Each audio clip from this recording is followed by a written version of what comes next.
we find Sean Spicer. He's the communications director and chief strategist for the Republican National Committee. Good to have you on, Sean. Thanks for taking the time. You look at the race in these last 24 hours, taking a particularly vicious turn. I just want to draw your attention, I'm sure you've seen it, to one of the latest tweets from Donald Trump, of course directed at Ted Cruz. He says, "How can Ted Cruz be an evangelical Christian when he lies so much and is so dishonest?" We know the central role of evangelicals in the South Carolina race. Is this kind of vicious back and forth between the two Republican frontrunners, is that good for the Republican Party? Well, look, Jim, I think you've probably heard me say before, I would appreciate our candidates talking positively about their vision and focusing their attacks on Hillary Clinton and Bernie Sanders, but we understand that politics is a contact sport. Fortunately, if the choices between the two parties are our guys taking some punches at each other or being a party with a candidate under FBI investigation, I'll take our candidates any day of the week. And I think that's really the contrast. If you look at what's going to be discussed tomorrow night, listen, I hear you. Among candidates versus Sean, I hear you on that. A deft turn to the the challenges on the Democratic side, but this is a real challenge within the Republican Party. The tone of the race. I mean, you have Trump and Rubio campaigns also complaining about robocalls in South Carolina, negative against their candidates. They're pointing the finger at the Cruz campaign. We know about the allegations of dirty pool, so to speak, in the Iowa campaign regarding Ben Carson's campaign. Is the RNC on those robocalls? Is it looking into these robocalls? No. I mean, look, like I said, I would love everyone to be running a positive campaign, talking about why they want to be president and focusing their attacks on Hillary Clinton. But that being said, I mean, it's no secret that politics is tough. And frankly, this is part of the game that is played. South Carolina has seen this before. This isn't something that we would rather have. We'd rather have everyone following Reagan's 11th commandment. But we recognize that this is part of the cycle. It prepares them for a general. It makes them better candidates. But again, I would rather take some of these tough accusations that are happening on our side than either of the two candidates that were featured last night on the Democratic stage. You have a candidate, a leading candidate for president in the Democratic field that is under investigation by the FBI. And frankly, I think, Jim, I think it wasn't your network, so it's not that big. It's not a problem for CNN.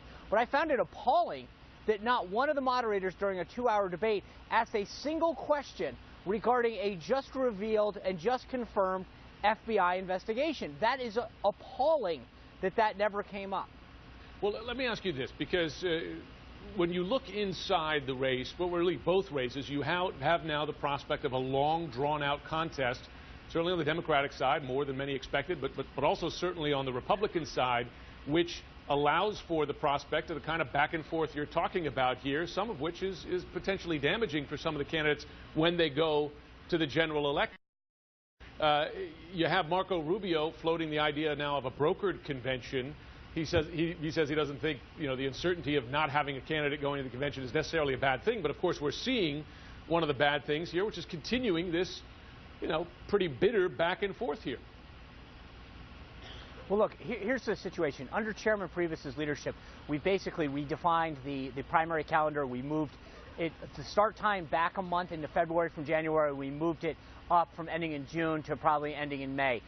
We shortened the cycle by a total of 68 days. So the fact of the matter is it will be shorter. More people will be involved. So that on March 1st, for example, you're going to have 11 states go. More voters will be involved in this process than ever before. But to put things in context, and Chairman Priebus has said this all during the week, during the month of February, 5% of the Republican delegates will be selected. During the month of March, just about 60% of the delegates will be selected. So the notion of people trying to handicap how this race is going to end up is like predicting who's going to be in the World Series after opening day of Major League Baseball seniors. It's a little premature for that to happen. I am excited, however, by the level of intensity and enthusiasm that's happening on our side. By all accounts last night, there was one tweet from a reporter that focus group attendees were falling asleep during the Democratic debate. Quite the opposite's happening on the Republican side. You're seeing the level of interest, intensity, enthusiasm because we offer high-quality candidates. We offer a level of vision and solutions that America is yearning for right now. Let me ask you this, Sean. As we look ahead to this prospect of the race lasting longer than the GOP expected, are you confident that you will have a candidate by the time of the convention? Yes. Conflict, you'll have it. No brokered convention. Well, first of all, I think that term gets thrown around pretty loosely. You know, a brokered convention was back in the when people would come in and say, I'm going to give you X number of delegates. That's frankly not the way the process would work anyway.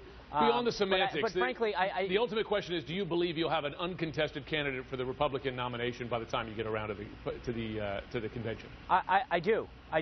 Yes, okay. I do believe that. And I think that we'll have a much better, we've got, like I said, 60% of the delegates. We need 1,237 to take our nomination.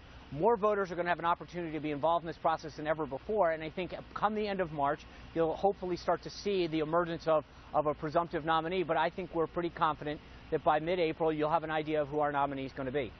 Sean Spicer, we'll come back in mid-April, and we'll test your prediction there. Director of Communications for the RNC, thanks for taking your time today.